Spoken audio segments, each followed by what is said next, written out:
Drama tarif Trump masih berlanjut. Setelah jeda 90 hari dari Presiden Amerika Serikat Donald Trump terhadap negara-negara yang terdampak tarif impor, kini episode lanjutan dimulai. Trump kirim surat cinta untuk 14 negara mitra dagang yang berisi besaran tarif impor. Apesnya, Jepang dan Malaysia mengalami pertambahan tarif impor dari Trump. Indonesia masih dengan tarif yang sama sejak diumumkan kali pertama oleh Trump, yakni sebesar 32%. Perpanjangan waktu itu akan resmi berakhir pada Rabu 9 Juli 2025 dan pengenaan tarif tinggi akan mulai berlaku pada 1 Agustus 2025. Jepang dan Korea Selatan, sekutu Amerika Serikat, menyatakan akan tetap lanjutkan dialog hingga berakhirnya tenggat waktu. Sedangkan Cina berupaya menguatkan multilateralisme. Lantas, bagaimana dengan Indonesia? Siasat apa yang akan dilakukan trio Asia Timur, Cina, Jepang, Korea Selatan dalam menghadapi tarif impor Trump?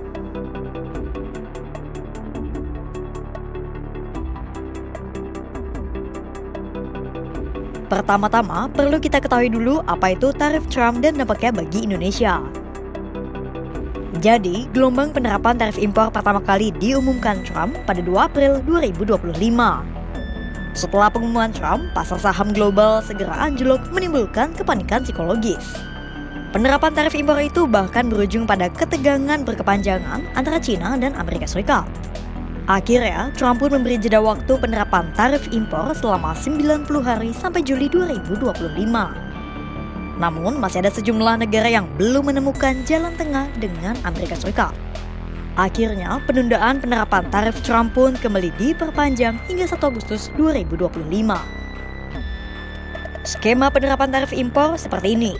Katakanlah sebuah negara menerima tarif impor sebesar 30% dari Amerika Serikat.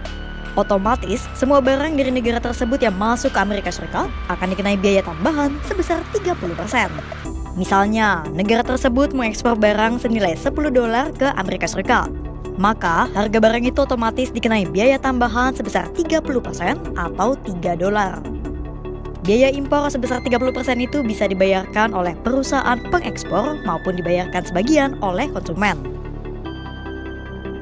Per 8 Juli 2025, tepatnya setelah penundaan 90 hari berakhir, Trump mengumumkan daftar 14 negara yang masih dikenakan tarif impor tinggi. Dari 14 negara itu, ada yang mengalami penurunan, ada pula yang merasakan kenaikan tarif impor. Trump pun telah mengirim surat resmi ke 14 negara itu yang bernada tekanan supaya mereka mau menyusun ulang kebijakan ekonomi luar negeri dengan Amerika Serikat.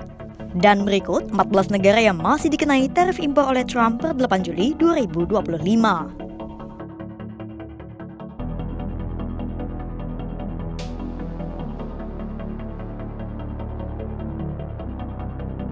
Dampak yang dirasakan Indonesia dan 13 negara lainnya tak main-main. Chief Economist Permata Bank, Joshua Pardede menyebut, tarif impor itu akan sangat mempengaruhi para eksportir tanah air. Joshua menilai tarif impor itu akan mengurangi daya saing produk Indonesia di pasar Amerika Serikat. Dampak yang sama tak hanya di dalam Indonesia, namun juga dipikul oleh negara-negara penerima tarif impor Trump lainnya. Kira-kira strategi apa yang akan dimainkan Indonesia serta negara penerima tarif Trump lainnya?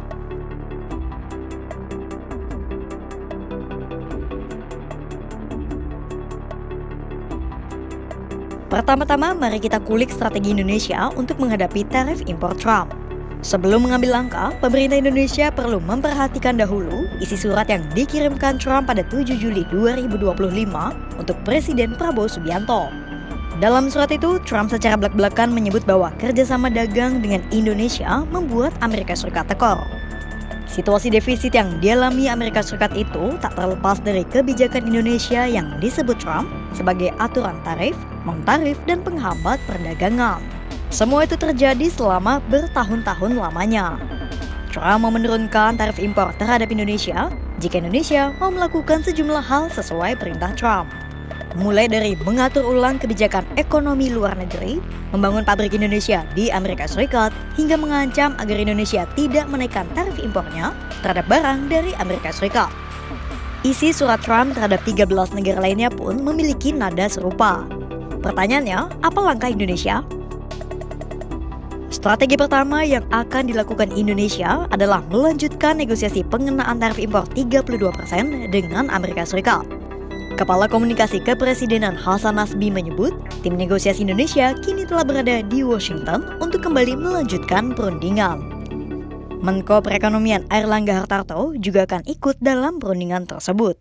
Di DC, pagi ini tim negosiasi kita yang akan melanjutkan diskusi itu sudah berada di DC, dan Bapak Menteri Koordinator Perekonomian sedang dalam perjalanan dari Rio menuju DC. Tadi saya kontak, beliau sedang dalam perjalanan dari Rio menuju DC.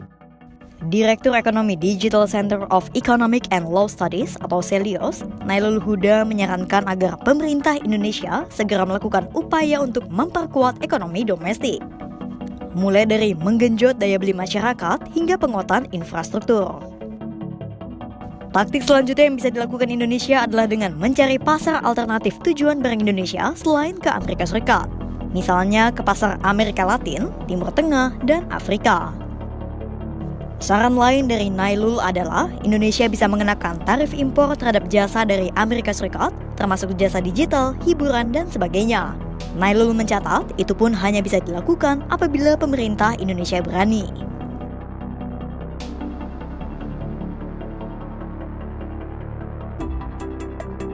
Strategi yang bisa dilakukan Indonesia untuk menghadapi tarif Trump sudah dijabarkan.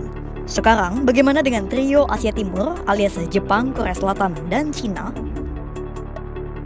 Cara Jepang dan Korea Selatan menghadapi tarif Trump hampir mirip dengan Indonesia, yakni dengan terus mengedepankan upaya diplomasi. Kementerian Perindustrian Korea Selatan menyebut Seoul akan meningkatkan proses negosiasinya selama periode yang tersisa. Para analis ekonomi negara ini pun punya pemikiran yang sama. Ekonom Morgan Stanley Kathleen Oh menyatakan peluang Korsel untuk membuat kesepakatan dengan Amerika Serikat cukup terbuka. Pasalnya, Trump tampak mencari konsensi pada hambatan non-tarif dan kerjasama industri. Meski dipukul Trump dengan tarif yang sama dengan Korea Selatan, namun dampak kebijakan itu membuat tekanan yang lebih berat pada perekonomian Jepang. Imbas kebijakan Trump disebut bisa memangkas 0,26% poin pertumbuhan ekonomi Jepang tahun fiskal 2025.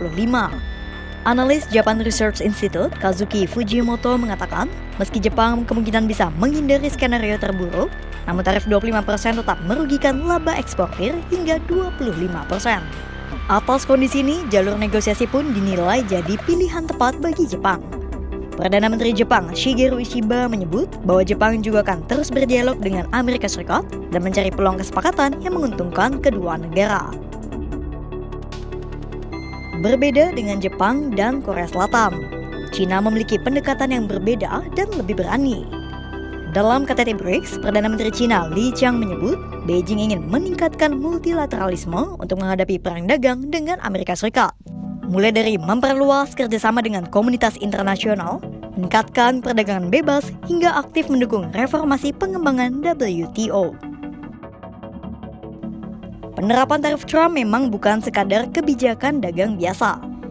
Ia menjadi instrumen tekanan politik internasional yang memaksa negara-negara lain bermain di atas meja Amerika Serikat. Indonesia bersama 13 negara lainnya kini dipaksa bergerak di tengah tantangan baru, antara mempertahankan kedaulatan kebijakan ekonomi atau mengalami penurunan daya saing di pasar Amerika Serikat. Pilihannya jelas tidak mudah. Namun, langkah negosiasi memperkuat ekonomi domestik serta diversifikasi pasar bisa menjadi kunci untuk bertahan. Kini, semua mata tertuju pada langkah lanjut Indonesia. Apakah akan tetap bernegosiasi dengan posisi tawar atau mulai merintis arah baru yang lebih mandiri di peta perdagangan global? Kira-kira langkah strategis apa yang akan dijelajahi Indonesia untuk menghadapi tarif impor Trump? Pantau terus perkembangannya hanya di kanal YouTube Kompas.com.